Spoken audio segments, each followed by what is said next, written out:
추미애 법무부 장관이 사의를 표명하면서 그 후임으로 누가 될 것이냐 이런 얘기가 관가나 정가에 파다합니다. 근데 그 중에 한 명 이용구 법무부 차관 거론되고 있습니다. 이용구 차관 같은 경우에는 검찰 출신이 아니기도 해서 초대 공수처장에 오르는 것 아니냐 뭐 이런 얘기도 나왔었는데 지금 갑자기 구설에 또 올랐습니다. 구설에 오른 이유가 앞에서 보셨다시피 교수님 차관 되기 적이긴 하지만 변호사일 때요.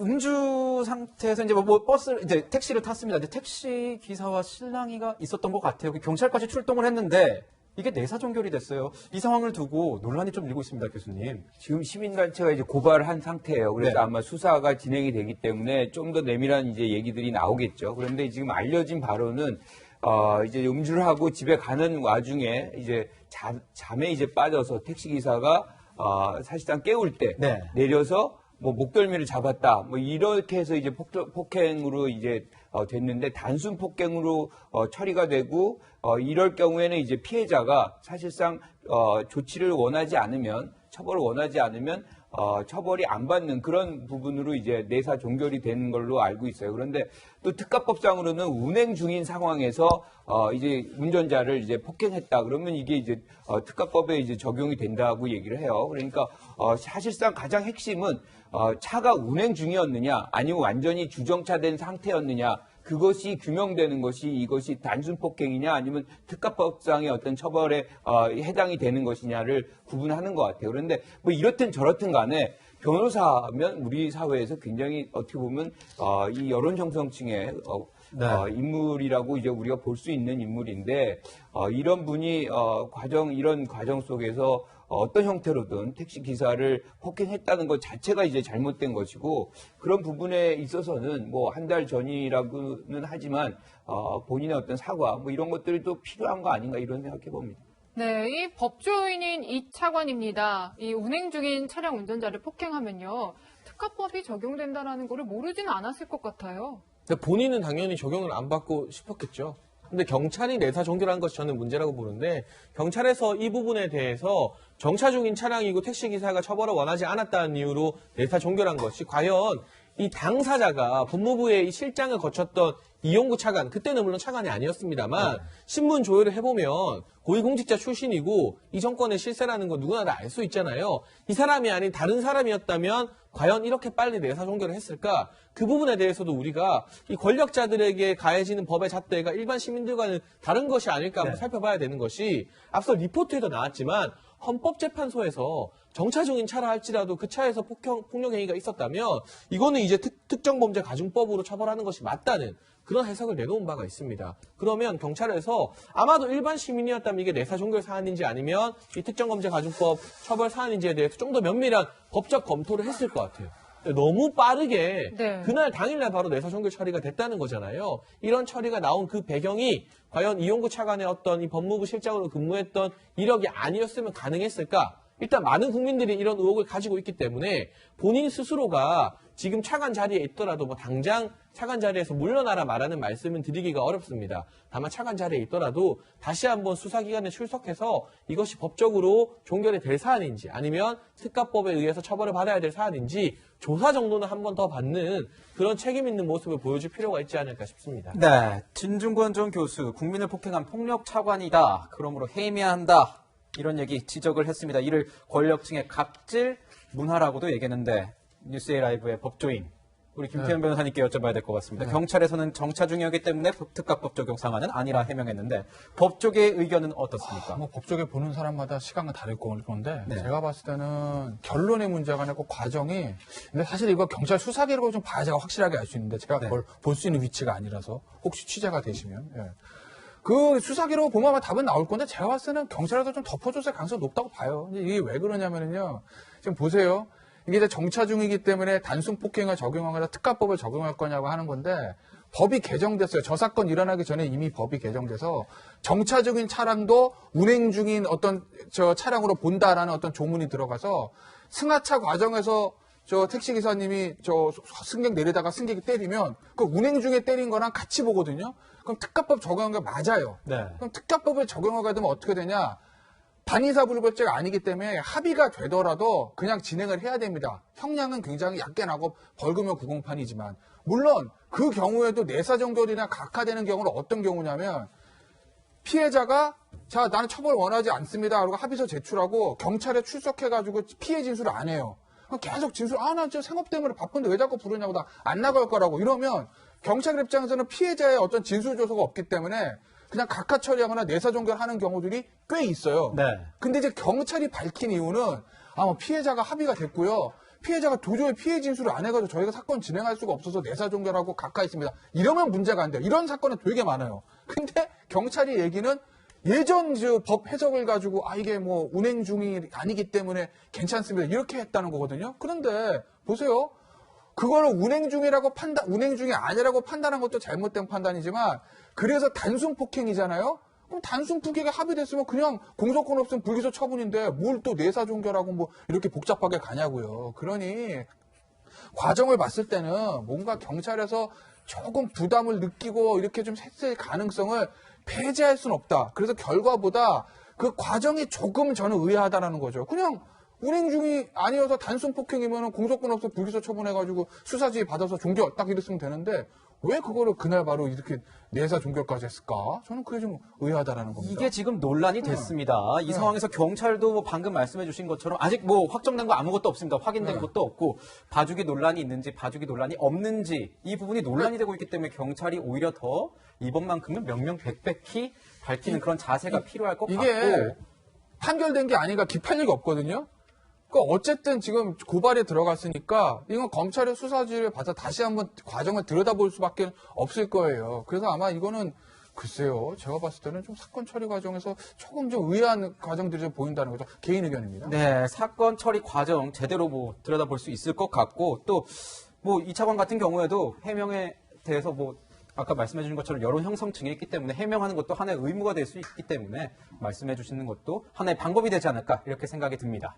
네, 이런 가운데 이제 이 차관도 그 징계위에 속해 있었죠. 징계위에서 윤 총장에 대한 징계를 결정했고 윤 총장 측은 바로 이제 법적 대응에 나선 상황이고요. 지금 당장 신문기일이 22일로 잡혔지 않습니까? 집행정지 신청에 대해서요. 이 22일이 속도가 좀 빨라 보이는데 이 결과가 좀 이르면 크리스마스 전에는 나오지 않을까도 예측이 되는데 어떻게 좀 보세요? 그러니까 물론 첫 번째 이제 추미애 장관이 징계를 결정하기 이전에 징계 사유가 있다고 말하면서 윤석열 총장에 대해서 직무 배제를 결정했을 때는 이 신문기일 다음 날에 바로 결과가 빨리 나왔습니다. 네. 그때보다는 시간이 좀 더 소요될 것으로 보는 것이 네. 단순히 이게 이 직무 배제만 보는 것이 아니라 징계 전체가 적절했는지까지 본안 소송과 일부 연관이 있는 부분까지 이 집행정지 재판부에서 판단해야 되기 때문에 뭐 이틀 내지 또는 사흘 정도의 시간 첫 번째 이 집행정지 소송보다는 조금 더 많은 시간이 소요될 것으로 많은 법조인들이 예측을 하고 있는데 그래도 크리스마스나 그 주 주말까지는 결과가 나올 것으로 보는 이유 중에 한 가지가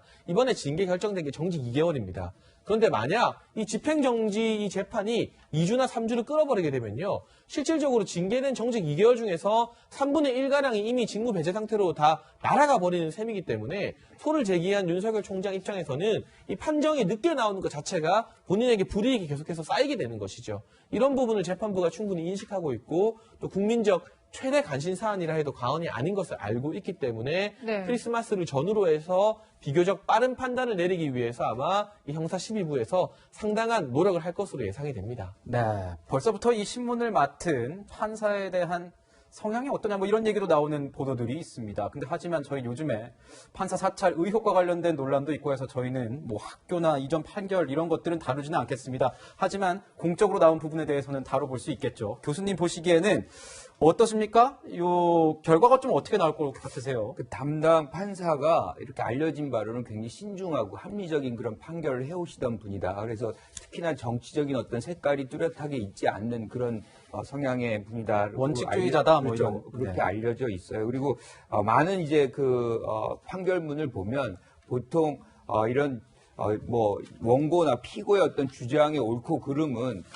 그 주장을 뒷받침할 수 있는 명백한 증거를 바탕으로 해서만이 이제 판단된다 이렇게 얘기를 하고 있는 분이기 때문에 네. 아마 그런 증거를 누가 즉 원고인 윤석열 측이 윤석열 총장 측이 더 많이 내놓느냐 아니면 피고인 이 추미애 장관 측이 더 많이 내놓느냐에 따라서 판결의 향배가 갈릴 수가 있다라고 평가를 하고요. 문제는 이제 어떻게 판결이 나오느냐입니다. 네. 그러니까 만약에 이거 지금 징계 중지라든가 징계 취소 요청이 받아들여진다라고 하면은 이것을 사실상 이제 사인한 문재인 대통령이 상당한 타격이 갈 수밖에 없는 부분이거든요. 네. 거꾸로 이제 윤석열 총장의 어떤 요청이 받아들여지지 않는다고 하면 징계 2개월이 그대로 유지가 되는 것이고, 그럴 경우에는 아마 범여권에서 상당히 이제 이 윤석열 총장에 대한 사퇴 요구, 압박 뭐 이런 것들이 드세질 가능성이 있다 이렇게 봅니다. 네, 지금 이제 윤 총장 측에서는요, 이 정직 처분으로 인해서 회복할 수 없는 손해, 그리고 긴급한 필요, 이 두 가지를 집중적으로 주장을 하고 있고요, 변호사님. 이 긴급한 필요 관련해서는 월성 원전 수사 이 얘기를 좀 전면에 내세우고 있어요. 결국 이제 회복할 수 없는 손해가 제일 중요하죠. 그래서 그 처분 자체가 절차나 어떤 절차적으로 적법한지, 그 다음에 그 처분의 내용이 관련 징계 사유가 있는 것인지에 대해서도 판단도 하겠지만, 네. 제일 중요한 거는 집행정지이기 때문에 회복할 수 없는 손해거든요. 근데 뭐 예상하기 쉽지는 않은데, 뭐 일각에서는 그런 얘기 합니다. 해임이나 정직 6개월이면 회복할 수 없는 손해가 있는 게 확실한데, 정직 2개월은 그래도 회복할 수 있는 거 아니냐. 뭐 이제 법무부 쪽에서 아마 그런 시각을 좀 가지고 있는 것 같아요. 뭐 법조인마다 생각은 다를 수 있을 겁니다. 물론 해임이나 정직 6개월보다 임기가 한 7개월 남은 상황에서 정직 2개월이 회복할 수 없는 손해로 판정될 확률이 조금 낮은 건 맞아요. 아무래도 그렇지 않습니까? 네. 그런데 저는 그런 게 의아하다는 거죠. 이게 무슨 수능 점수 커트라인도 아니고, 그럼 정직 몇 개월부터 회복할 수 있는 거고 몇 개월까지 회복할 수 없는 거예요? 그렇지 않습니까? 어차피 총장의 임기는 2년이에요. 총장의 임기는 단 하루라도 중요하지 않은 날이 없습니다.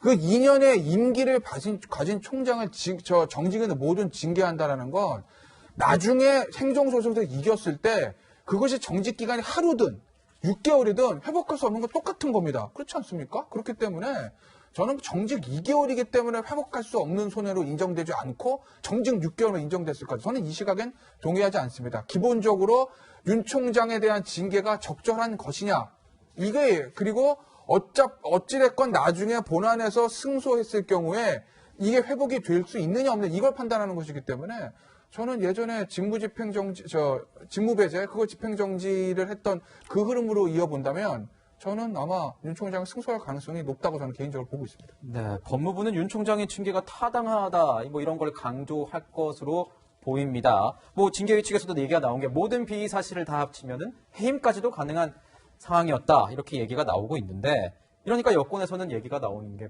평론가님, 윤 총장 정직 2개월 제거한 게 문재인 대통령인데 지금 윤석열 검찰총장은 문재인 대통령에 어떻게 보면 대드는 것이냐, 이렇게 하니까 윤 총장 측은 아니다, 지금 언론에서 잘못 알고 있는 것이다, 이렇게 얘기를 하면서 좀 진화를 시키는 모양새예요. 네, 처음에는 대통령에 대한 소송이 맞다고 언론 보도가 나왔습니다만, 그 부분은 아마 윤 총장 변호인 측과 이 언론 사이에 소통이 좀 원활하지 않았던 것 같습니다. 일단 이 정직 처분을 내린 것은 대통령의 처분입니다. 제가 이후로 대통령이 처분을 내린 것이기 때문에 그 처분에 대해서 취소해달라는 소송을 하는 것은 맞지만, 법적으로 피고는 법무부 장관이 되는 것이에요. 네. 그리고 이한구 변호사가 추가로 언론에 해명 보도자료 내세운 것을 보게 되면 법무부 장관과 그를 따르는 극히 일부 인사들의 어떤 이 편협한 왜곡된 증거에 의한 이 징계다라고 표현을 하고 있고요. 대통령에 대해서 직접 갈등의 각을 내세우는 표현은 전혀 없습니다. 지금 사실 청와대도 문재인 대통령과 윤석열 총장의 대립처럼 비춰지는 게 부담스럽고, 윤석열 총장도 마찬가지일 겁니다. 그렇기 때문에 이게 대통령에게 정면 도전하는 것이다, 이런 해석을 정치권에서 막 부추기는 게 오히려 청와대나 대통령의 심사를 저는 좀 불쾌하게 만들 가능성이 있다고 보고요. 이건 어디까지나 청와대에서 먼저 선을 그었죠. 대통령의 재가는 단순 행정 절차일 뿐이다. 네. 그 말은 대통령의 의지나 판단이 이번 징계 재가에 개입하지 않았다는 것으로 해석이 됩니다. 결과적으로 이번 이 법무부의 징계에 대해서 법원이 어떤 결정을 내리든, 또 윤석열 총장이 어떤 대응으로 항소를 하든, 이 부분은 추미애 장관과 윤석열 총장 사이의 갈등으로 해석하는 것이 가장 적합해 보입니다. 네, 이 윤 총장에 대한 징계 이후에 전격적으로 사의를 표명했죠. 추미애 장관이 사의를 표명하고 이제 아마도 후임 장관이 인선될 때까지는 일을 할 것으로 보이는데, 청와대 국민청원에 이런 내용의 글이 등장을 했습니다. 추 장관을 재신임해달라고요. 지금 보니까요, 교수님. 네. 오전 10시 기준으로 30만 명이 넘었어요. 굉장히 많은 인원이 사실 재신임을 요구하고 있어요. 그런데 이게 이제 왜 이렇게 많은 사람들이 이런 부분에 참여하느냐. 네. 추미애 장관과 윤석열 총장의 어떤 갈등이라는 것이 사실 진영 대 진영의 어떤 대결 국면이 있었거든요. 네 편, 내 편이 됐죠. 그렇죠. 그러니까 이쪽 편, 즉 정부 여당을 지지하는 쪽에서는 추미애 장관은 하나의 상징적인 정부 여당을 뭔가 검찰 개혁을 주도하는 그리고 많은 것을 이제 희생하는 그런 역할을 했기 때문에 재심을 해줘야 된다. 뭐 이런 얘기들을 하고 있는 거죠. 그런데 우리가 보면 지금 한 7, 8개월 굉장히 혼란스러웠어요. 네. 거기에서 추미애 장관이 책임이 없다고 할 수 없습니다. 그리고 그런 차원에서 본인이 사의 표명을 한 것이고 이것이 정치인 추미애 입장에서는 사실 후위를 또 도모하는 그런 이 과정일 수도 있는 것이거든요. 네. 그러니까 지금 제 생각에는 뭐 이렇게 청원들이 많이 온다고 해도 추미애 장관은 지금 이 사태 자진 사퇴였거든요. 그러니까 이 부분들을 뭐 철회하거나 그럴 가능성은 없다 이렇게 봅니다. 네. 네. 이게 보면은 또 윤 총장 징계철의 해임 반대 청원도 12월 초에 올라왔는데 현재 동의하는 숫자가 비슷한 상황입니다. 이렇게 갈리는 상황 어떻게 보십니까? 아까 변호사님? 앞서 교수님 말씀대로 이게 진영 대 진영이에요. 아마 이게 단순히 법적인 문제가 아니라 정치적인 문제로 비화됐기 때문에 뭐 저렇게 이제 양쪽 숫자가 있는 거고 뭐 양쪽 숫자가 30만 50만 그게 중요한 건 아니죠. 저게 되면은 이제 청와대에서 답변을 해야 되는 아니, 상황이 답변은 뻔하죠. 저거는 뭐 저 청와대가 뭐라고 답변하겠어요. 알겠습니다. 뜻을 받들어서 뭐 추 장관도 재신임하고 윤 총장도 해임 안 하고 이렇게 하겠습니까? 그건 아니지 않습니까? 그렇게 하진 않을 거고 어차피 저 숫자가 뭐 어느 쪽에 한두 명 조금 많다고 해서 뭐 그쪽 진영의 얘기가 뭐 맞다는 것도 아니고 이미 이제 이건 추 장관은 이미 정치적으로 사의를 표현한 거고 아직 대통령이 뭐 사표 수리는 안 했다고 하지만 결국 이제 그만두는 쪽으로 정리될 수밖에 없을 거고 윤 총장도 이거 뭐 지금 청와대에서 할 수 있는 게 아니에요. 대통령 사인한 게 대통령 의사가 들어간 게 아니라면서요. 징계 의결에 따라 그냥 사인하신 거라면서요. 그리고 그 임기가 있기 때문에 대통령이 그냥 해임하지는 않으실 거라고 말씀하셨지 않습니까? 이것도 이제 윤 총장의 문제도 법원에서 결정하는 것이기 때문에 뭐 국민청원이 양쪽에서 어떻게 온다 한들 뭐 그거 가지고 결정된 건 아니잖아요. 네. 네, 이제 뭐 추미애 장관 관련해서는 이제 앞으로 무엇을 할지 추후 행보에 대해서 이런저런 얘기들이 나오는데요, 평론가님. 뭐 서울시장 얘기들도 있지만 뭐 총리 얘기도 나오고 그래요. 저는 서울시장은 좀 적절하지 않은 경우의 수가 될 것 같고요. 왜냐하면 본인이 최근에 국회에서 검찰개혁 끝날 때까지는 정치적 욕망 다 버렸다고 말했는데 네. 이 윤석열 총장의 징계나 공수처 출범 끝나자마자 기다렸다는 듯이 서울시장 나오면 국민들이 서울시장 하려고 이렇게 많은 문제를 야기시킨 것인가? 결국 본인의 정치적 욕심을 위한 행보였나? 이런 비판을 할 수가 있습니다. 정치는 샘물이니까 혹시 또 가능성이 있는 가능은 합니다만 저는 여권 내부에서도 그다지 우호적인 반응을 얻기는 힘들 것이라고 보여지고요. 사실은 그렇다면 다음 수로 여겨지는 것이 이 지명직, 대통령에 의해서 임명되는 공직으로 가는 것인데 총리 이야기도 계속 나오고 있어요. 하지만 이 추미애 장관 같은 경우는 여권에서 굉장히 강도 높게 결집하면서 지지하는 것과 반대로 야권에서는 비토 정서가 엄청나게 높은 상황입니다. 네. 총리라는 것은 행정부 정체를 이제 좀 관할하는 어떻게 보면 통합이나 포용이 가장 중요한 직책이라고 할 수 있는데 비토 정서가 상당히 높은 정치인이 총리가 되는 것에 대해서는 문재인 정부에서도 상당 부분 부담감을 느끼게 될 것 같고요. 다음 총리, 이제 정세균 총리 이후에 다음 총리는 보다 야당에서 반대를 덜하는 행정적인 면모가 있는 사람이 되는 것이 순리이지 않을까 싶고 추미애 장관 같은 경우는 윤석열 총장과 1년 가까이 갈등을 하면서 본인이 나름대로 성과도 있었겠지만 정치적으로 생채기가 없었다고 할 수 없습니다. 당분간은 숨고르기를 하면서 좀 전환의 시간을 가지는 것이 본인에게도 또 지금 민주당 여권에게도 훨씬 더 나은 방향이 아닐까 싶습니다. 정치인에게는 무풀보다는 악플이 낫다 뭐 이런 얘기 있을 정도로 정말 이름값이 뭐 이거는 객관적으로 봐도 이름값이 정말 오른 건 맞습니다. 추미애 법무부 장관 같은 경우에. 교수님 보시기에는 어떠세요? 뭐 서울시장설 차출설이라든가 이런 얘기 나오는 건 여권에서도 그만큼 추미애 장관이 파이를 키웠기 때문 아니겠습니까? 아니요, 이거는 사실 어떻게 보면 추미애 장관을 더 어렵게 하는 겁니다. 더 어렵게 하는 거다? 서울시장에 나갈 수 있는 그런 상황이 아닌 거죠. 지금 이 분란의 어떤 일정 부분 책임을 지고 본인이 사퇴를 했는데 여기에서 시장 후보로 나간다? 여기선 당내에서도 뭔가 호응을 얻기가 굉장히 어려운 장면인 것이고요. 이런 상황에서는 뭔가를 좀 자중자애하는 그런 모습들을 보여주는 것이 지금 정부 여당을 지지하는 사람들이 원하는 부분일 수도 있어요. 그래서 이런 어떤 뭐 시장 후보다 뭐 여러 얘기들이 나오는 것은 지금의 상황에서 논란거리의 연장선에서 지금 벌어지는 얘기들일 뿐이지 실질적으로 이제 현실화되기는 어렵다 이렇게 봅니다. 네, 국민의힘에서는 내부에서 뭐 벌써 그런 얘기도 나오더라고요. 윤나땡 뭐 이런 얘기 있었던 것처럼 윤석열 나오면 땡큐다. 여권에서는 이런 얘기 나왔는데 추나땡이다. 뭐 추미애 나오면 땡큐다. 이런 얘기 나오더라고요. 그러니까 국민의힘 입장에서는 이 서울시장 선거에서 이 모든 논란에 국민의 한번 포결을 받아보자 뭐 이렇게 얘기를 나온 것 같은데 저희 상황을 조금 더 지켜봐야 될 것 같습니다. 네, 이어서 좀 공수처 상황 좀 짚어보면요. 이제 공수처 후보 추천위가 원래 18일에 열렸는데 열을 미뤄져서 28일에 다시 열린다고 해요. 근데 원래는 굉장히 속도감 있게 진행이 됐는데 열을 늦추자고 이제 추 장관이 좀 주도적으로 했다라고 합니다. 이를 두고 여러 가지 해석들이 나와요. 변호사님은 좀 어떻게 보세요? 근데 야당 쪽 징계위원이 없는 상황에서 그 채우고 하는 게 맞는 거 아니겠어요? 뭐 여당에서는 뭐 법 해석에 따라서 그냥 할 수도 있다라는 얘기가 그날 아침까지 나오던데 지금 뭐 윤석열 총장 그 징계 과정에 있어서도 징계위 구성이나 이런 것 때문에 절차에 어떤 적법하냐 얘기가 나오는 상황에서 굳이 이제 공수처장 임명하는 이 과정에 있어서도 야당 추천이 없는 상태에서 해서 뒷말을 남길 필요가 없다고 이제 판단했겠죠. 뭐 열흘 뒤에 한다고 무슨 공수처가 출범 안 하는 것도 아니고 어차피 이제 법은 통과됐으니까 여당이 원하는 대로 공수처장이 선임될 수밖에 없습니다. 구조 자체가. 그런데 그거는 뭐 열흘이나 뭐 며칠 일찍 한다고 무리해서 일찍 할 필요가 뭐가 있겠어요. 그러니 아마 순고르기에 들어간 거로 보여요. 근데 어차피 결론은 뭐 정해져 있는 거죠. 어차피 인원 구성 자체가 법이 통과됐기 때문에 여당이 원하는 원하는 그 후보가 공수처장이 될 확률이 굉장히 높아진 건 맞습니다. 어떤 형태로든지 간에.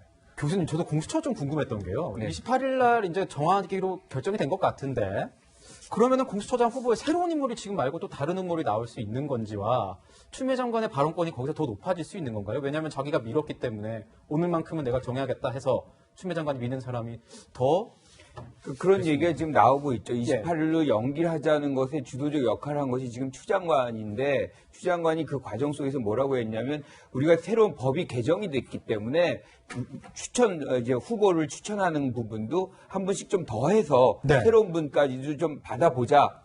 그렇게 해서 28일날 심사해보자. 뭐 이렇게 얘기가 나왔기 때문에 사실상 지금 거론됐던 분들 외에도 새로운 어떤 추미애 장관이 뭔가 염두에 둔 분이 있는 것 아니냐. 뭐 이런 얘기들이 지금 돌고 있어요. 28일날 이제 어떤 분들이 더 추가됐는지 우리가 이제 보면 확인을 할 수 있겠죠. 네, 마지막으로 공수처 상황도 전해드렸고요. 윤 총장의 집행정지 신청 결과는 주목해서 지켜봐야겠습니다. 세 분과는 여기서 인사드리겠습니다. 감사합니다.